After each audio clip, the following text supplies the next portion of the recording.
Every civilization in history had rules, and every civilization had punishments for breaking them. But some went further than others, further than most people today are comfortable imagining. This is a ranking. From bad to unthinkable, these are the worst punishments in the ancient world. Number 7, ancient Greece, apotympanismos. Greece is remembered as the birthplace of democracy and rational thought. The Athenians had juries, they had trials, they believed in fairness, and then they tied you to a wooden plank and left you to die.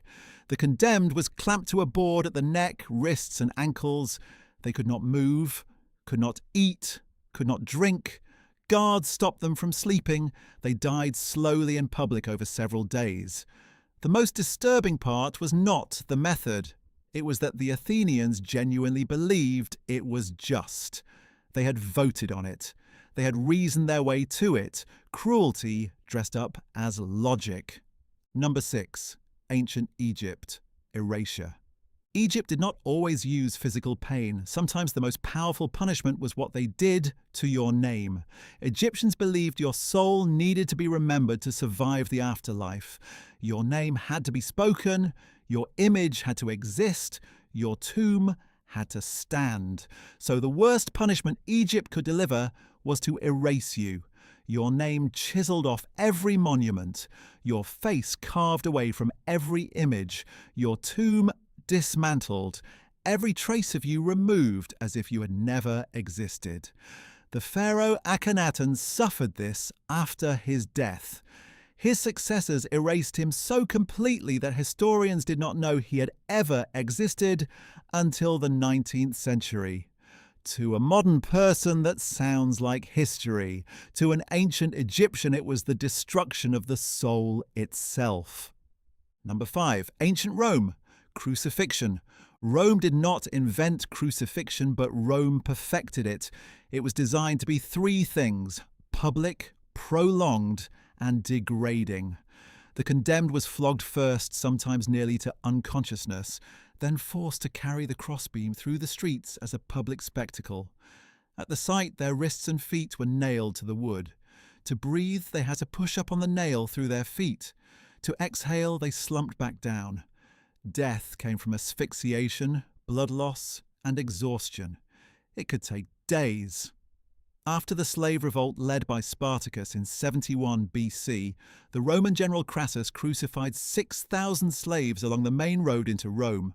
6,000 people. One road, one message. Number 4. Ancient Assyria, impalement.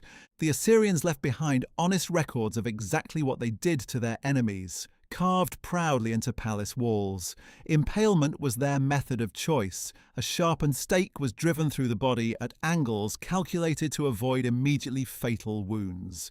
The stake was then raised upright and planted in the ground outside the walls of cities that had dared to resist.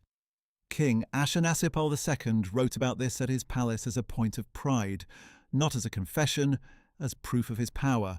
What makes this number 4 is not just the act, it is the complete absence of shame. Number 3. Ancient China, Lingqi. Known in the West as death by 1,000 cuts. The condemned was tied to a post in a public place. A trained executioner then made a long, precise series of cuts, removing flesh from the body in small pieces, while keeping the person alive and conscious for as long as possible. For the worst crimes, the process lasted for days. The goal was not just pain. In traditional Chinese belief, a whole body was necessary to enter the afterlife with dignity. Lingqi denied that. It was practiced in China until 1905. The last execution was photographed. Those photographs still exist. Number 2. Ancient Rome, damnatio ad bestias. Rome appears twice because Rome was exceptional at organized public cruelty. Damnatio ad bestias means condemnation to the beasts. Condemned criminals and prisoners were thrown into the arena to be killed by lions, bears, leopards, and crocodiles in front of tens of thousands of spectators. Sometimes they were tied to stakes, sometimes given small weapons just to make it last longer. The crowds cheered. Emperors watched, families attended. What puts this at number 2 is not the method, it is the audience. The suffering was not just accepted, it was entertainment. And that normalization is its own kind of horror. Number 1. Ancient Persia, scaphism. Nothing else comes close. The condemned was stripped and tied between 2 hollowed-out boats fitted together like a shell, head, hands and feet sticking out through holes. They were force-fed milk and honey until they developed severe diarrhea. Then the same mixture was poured over every exposed part of their body. Then the boats were pushed out onto a stagnant pond. The milk and honey attracted insects. Flies, wasps and beetles covered every surface. They entered the ears, the eyes, the nose, the mouth. They began to breed inside the body. The condemned was fed every day to keep them alive. The Greek historian Plutarch recorded victims surviving up to 17 days before dying of dehydration and the infestation consuming them from within. 17 days. Every other punishment on this list ends. Scaphism was designed to continue, and it was not born of rage or ignorance. It was a calculated, organised execution method used by one of the most sophisticated empires in the ancient world. That is what makes it number 1. It was cruelty engineered by intelligence. And that is the most disturbing thing about this entire list.